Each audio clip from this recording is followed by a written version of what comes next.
Gen জি বা generation জুমার, আমরা যারা এই জেনারেশনের, তারা কিন্তু মনে হয় না কবে খুব মনোযোগ দিয়ে আসলে টিভি দেখেছি।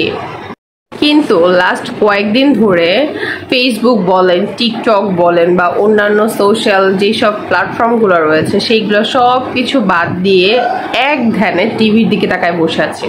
আপডেট নিচ্ছি, কখন শপথ গ্রহণ করবেন, কখন ডক্টর ইউনূস স্যার গণভবনে ঢুকবেন, মানে এই সবকিছু নিয়ে এখন আমাদের চিন্তা চেতনা, সবকিছু চিন্তা ভাবনা এগুলো নিয়ে।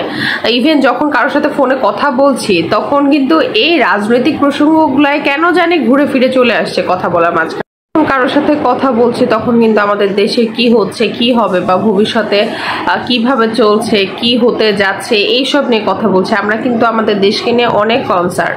এইগুলো না ঘটলে আসলে আমরা জানতামই না আমরা আমাদের দেশকে কতটা ভালোবাসি।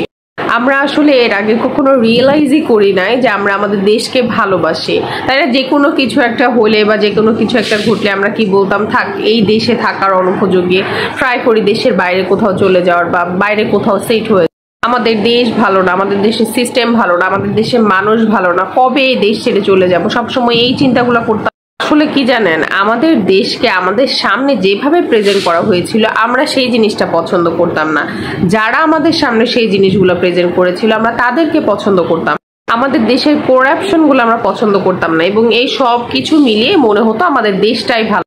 দেশের সব মানুষ খারাপ, এই দেশে কোনোভাবেই থাকা যাবে না, থাকার অনুপযোগী। আসলে এখন নিজের কাছে একটাই প্রশ্ন জাগে যে আসলে কি দেশটা থাকার অনুপযোগী নাকি দেশটাকে থাকার অনুপযোগী করে রাখা হয়েছিল।